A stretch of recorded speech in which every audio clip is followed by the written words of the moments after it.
Christ Triumphant, August 19th, Daily Devotional by Ellen G. White. Heart must be refilled with love of God.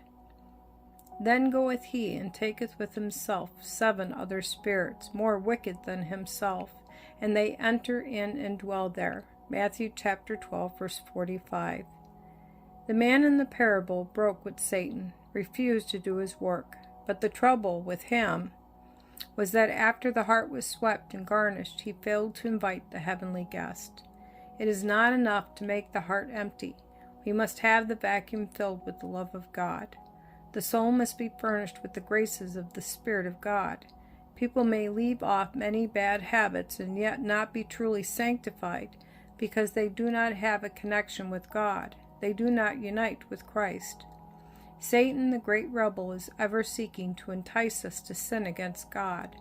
He will introduce false imaginings, arming the understanding against the revealed will of God, the lower passions against purity and self-denial, the will against God's will, setting up a wisdom from beneath to conflict with the wisdom from above.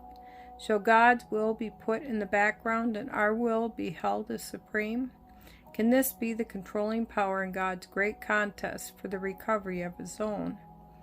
I have been warned that henceforth we shall have a constant contest.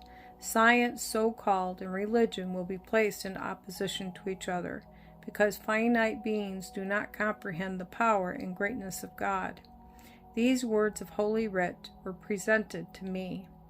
Of your own selves shall men arise, speaking perverse things, to draw away disciples after them. This will surely be seen among the people of God. There will be those who are unable to perceive the most wonderful and important truths for this time, truths that are essential for their own safety and salvation, while matters that are in comparison as the merest atoms, matters in which there is scarcely a grain of truth, are dwelt upon and magnified by the power of Satan, so that they appear of the utmost importance. As the lovers of the world make religion subservient to the world, God requires His worshippers to subordinate the world to religion.